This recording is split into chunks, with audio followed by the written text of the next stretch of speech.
No news only views. दोस्तों, सरकार का दावा है कि रसोई गैस की कमी नहीं है और स्थितियाँ ये है कि तमाम बड़े शहरों में रेस्टोरेंट, होटल, फूड इंडस्ट्री से जुड़े तमाम व्यवसायों पर असर पड़ रहा है। लगातार गैस की समस्या से जूझ रहे हैं और विकल्प कोई है नहीं। हमारे साथ हैं महाकौशल चैम्बर ऑफ कॉमर्स के कोषाध्यक्ष हेमराज अग्रवाल जी। हम आपका स्वागत करते हैं। बहुत बहुत धन्यवाद। क्या लग रहा है आपको कि जिस तरीके से आज महाकौशल क्षेत्र की बात की जाए तो रसोई गैस की कमी का असर फूड इंडस्ट्री पे कितना पड़ रहा है? देखिए, फूड इंडस्ट्री का मेन ईंधन की अगर आज बात करें अपन, तो स्वाभाविक तौर पर गैस के अलावा कोई आजकल व्यापारी जो भी है मैक्सिमम गैस यूज़ कर रहा है। यानी पहले जो था कि कोयले की भट्टियाँ होती थी या डीजल की भट्टियाँ होती थी, लेकिन समय के साथ साथ ये सब चेंज हुआ और गैस पे सबने अपने आप को कन्वर्ट कर लिया।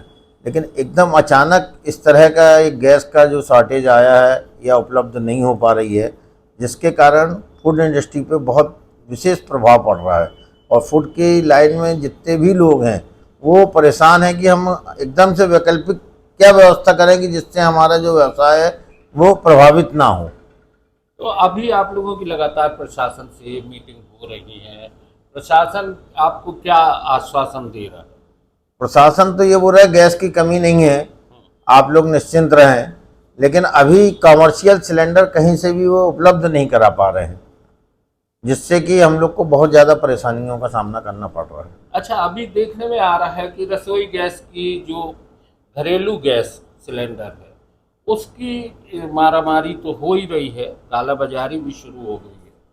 तो बड़े होटलों में या अन्य जगहों पर जिस तरह की स्थितियां हैं, तो क्या प्रभाव पड़ने की स्थिति पर देखने में आ रही है और कब तक लग रहा है कि स्थिति सामान्य होगी? अभी जो स्थितियां दिख रही है उससे तो ये नहीं समझ में आ रहा है कि बहुत जल्दी स्थितियां सामान्य हो पाएंगी, क्योंकि गैस की आपूर्ति जो ये नहीं कर रहे हैं उसके पीछे क्या कारण है ये तो शासन स्तर पे ही कुछ समझ में आएगा। क्योंकि जो युद्ध चल रहा है मेन कारण तो वही समझ में आ रहा है कि उसके कारण आपूर्ति का अभाव है। तो बहुत जल्दी निकट भविष्य में ये स्थितियां सुधरेंगी ऐसा समझ में नहीं आ रहा है और व्यापारी धीरे धीरे अपना वैकल्पिक व्यवस्थाओं की ओर आकर्षित हो रहा है। डीजल भट्टियों के लिए प्रयासरत है, क्योंकि अभी डिमांड नहीं थी तो जो डीजल भट्टी के डीलर है या उपभोक्ता यानी जो बनाने निर्माता है उनने भी उस स्थिति में तैयारियां करके नहीं रखी है कि अचानक इस तरह की कोई डिमांड आएगी। लेकिन उसमें भी दिक्कत है ना, पॉल्यूशन का एक मुद्दा सामने आ जाता है। वो कोयले और लकड़ी की जो रहते हैं उनमें है, लेकिन शासन की तरफ से अभी ये निर्देश दिए गए हैं कि आप उनको जला सकते हैं।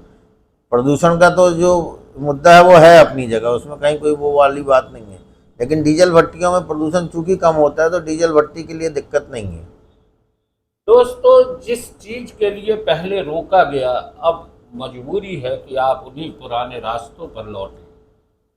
आज स्थितियाँ ये है कि बड़े बड़े शहरों में होटल, रेस्टोरेंट, इन पर असर पड़ा है और इसका असर जो रोजगार है उस पर भी पड़ने की स्थितियाँ देखने में आ रही हैं। निश्चित तौर पर पड़ेगा, क्योंकि जब काम नहीं रहेगा तो और जो लेबर है वो लेबर को हम लोग को छोड़ना हम लोग की मजबूरी रहेगी। जब काम नहीं रहेगा तो हम उनसे क्या काम लेंगे।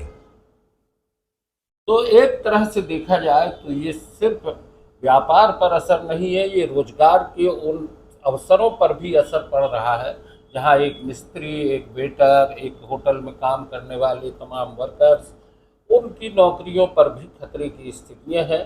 बहरहाल सरकार का कहना है कि गैस की आपूर्ति सुचारू होगी, बहाल होगी, लेकिन बड़ी इंडस्ट्री, होटल व्यवसाय, रेस्टोरेंट, इनमें कब तक होगी इसके बारे में अभी कोई निर्णय नहीं है।